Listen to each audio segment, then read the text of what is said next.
This channel does not promote any violent, harmful, or illegal activities. All content provided by this channel is meant for an educational purpose only.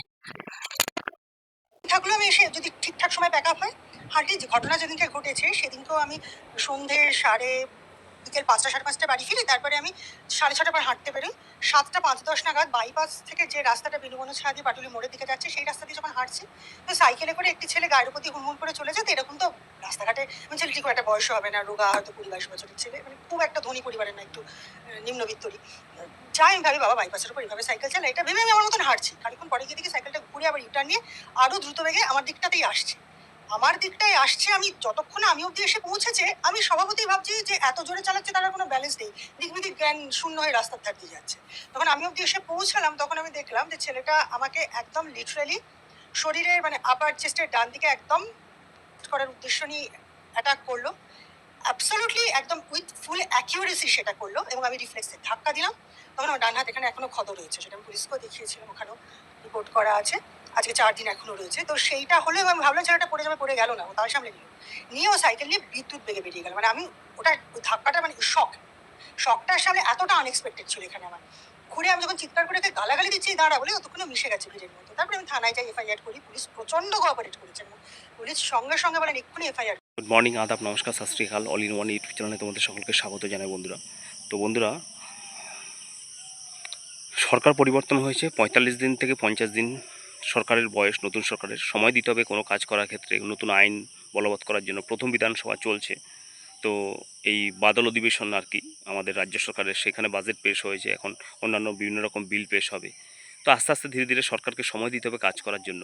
কিন্তু বর্তমান আমাদের যে দুর্বৃত্ত একটা সরকার ছিল তৃণমূলের সময়, আমরা দেখেছি সেখানে নারীদের উপরে যে কীভাবে অত্যাচার হয়েছে। আরজি করের আমাদের অভয় বোনটাকে হত্যা করা হয়েছে, তামান্না ছোট্ট মেয়েটাকে হত্যা করা হয়েছে। এরকম কাকদ্বীপ থেকে শুরু করে কামধুমনি হত্যাকাণ্ড, ধর্ষণকাণ্ড, সমস্ত কিছু, পার্কস্ট্রিট ধর্ষণকাণ্ড আমরা এই তৃণমূলের জামানায় সরকার আমলে দেখেছি। সেখানে ধর্ষিত যারা, অর্থাৎ ধর্ষক যারা, রেপিস্ট, তাদের কোনো শাস্তি হয়নি, এবং তারা কোনো না কোনোভাবে, হ্যাঁ, by hook or by crook, যে কোনো মূল্যে এই ধর্ষকারীদেরকে বাঁচানোর চেষ্টা করেছে আর কি বিগত সরকার। তো তার জন্য মানুষ সুশাসন গঠন করার জন্য একটা নতুন সরকার ক্ষমতায় এনেছে। বিজেপিকে সরকার হিসাবে মানুষ ক্ষমতায় এনেছে। ক্ষমতা আনার পর এখনও সময় দিতে হবে। 45 দিন মাত্র বয়স হয়েছে। তার মধ্যে অনেক, শুভেন্দু অধিকারী মহাশয় আমাদের মাননীয় মুখ্যমন্ত্রী যেভাবে এগোচ্ছেন, তার জন্য তাকে ধন্যবাদ জানা অসংখ্য। মানে আমরা মনে করি বর্তমানে ভারতবর্ষের মধ্যে দিয়ে নাম্বার 1 চিফ মিনিস্টারের জায়গায় কিন্তু শুভেন্দু অধিকারী মহাশয় পৌঁছে যাবেন। কিন্তু নারী নিরাপত্তার ক্ষেত্রে তিনি জিরো টলারেন্সের কথা যেমন বলেছেন, তাই জন্য সেগুলো ইমপ্লিমেন্টেশন করার আমরা কথা বলবো। তিনি ভোটের আগে বলেছিলেন সকালে ধরবে বিকালে খরচা করে দেবে, কিন্তু সেই জিনিসটা এখনও দেখলাম না। হয়তো নতুন আইন আনতে হবে বা কিছু করতে হবে, সেটা যাতে খুব দ্রুত তাড়াতাড়ি আইন আনা হোক, সেটা আমরা চাইবো। কারণ অনেক ক্ষেত্রে আমরা নতুন সরকার ক্ষমতা আসার পর আমরা দুই তিন জায়গায় দেখেছি নারীদের উপর অত্যাচার হয়েছে, ধর্ষণ হয়েছে, ছোটো ছোটো বাচ্চা মেয়েকেও ধর্ষণ করা হয়েছে। তো একেবারে প্রত্যন্ত গ্রামের মেয়ে থেকে শুরু করে এমনকি যারা অভিনেত্রী রয়েছে, তারাও কিন্তু এখনও এই ধর্ষকদের হাত থেকে বা রেপিস্টদের হাত থেকে, ইফটিজিরদের হাত থেকে কিন্তু রেহাই পায়নি। কেন বলছি? কলকাতার বাইপাসের পাটুয়ালিতে এই ঘটনাটা ঘটলো। অভিনেত্রী রূপালী ভট্টাচার্য, তার ভিডিওটা তোমাদেরকে প্রথমে আমরা দেখালাম ভিডিও শুরুর আগে। তো তিনি যে ভয়াবহ অভিজ্ঞতার কথা ব্যক্ত করেছেন, সেটা খুবই ভয়াবহ। হয়তো ইভিনিং ওয়াকিংয়ের জন্য বা বিকালবেলা হাঁটার জন্য, যেরকম ফিজিক্যাল এক্সারসাইজ করার জন্য তিনি বেরিয়েছেন রাস্তায়, হঠাৎ করে তিনি বললেন যে একটা সাইকেল করে একটা ছেলে হঠাৎ করে তাকে উইলিংলি ধাক্কা দিয়ে দেয়, এবং তার মানে ইনডিসেন্ট টাচ, সেটা করে থাকে। তো এগুলো হচ্ছে মলেস্টেশন থেকে শুরু করে ইফটিজিং, সমস্ত কিছু এগুলো দিনের বেলার ব্রড ডে লাইটে করতে পারছে যারা, তাদের সাহসটা কত বেড়ে গেছে তাহলে ভাবতে হবে। তাহলে এদেরকে এক্সাম্পলারি পানিশমেন্ট দেওয়া ছাড়া কোনো উপায় নেই।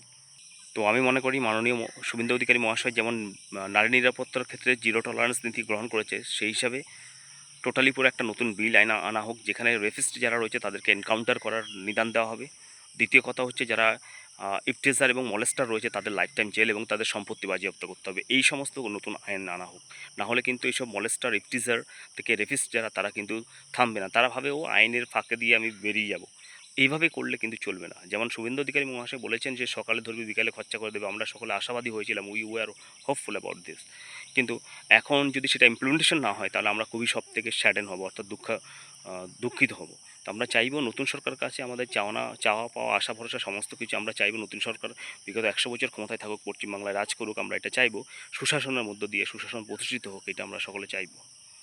এবং বিশেষ করে আমাদের মা বোনরা, ছোটো ছোটো মেয়েরা এই নতুন সরকার ক্ষমতা আসার পরও আমরা দেখলাম 2-3টে ছোট্ট বাচ্চা মেয়ের উপরে অত্যাচার হয়েছে। তাহলে এই রেপিস্টরা কিন্তু ওরা জানে যে আমরা অন্যায় করেও কিন্তু আমাদের আইনের ফাঁক ফোকরে গলিয়ে আমরা বেরিয়ে যাব, তাই জন্য তারা এত সাহস বা স্পর্ধা পেয়ে যাচ্ছে।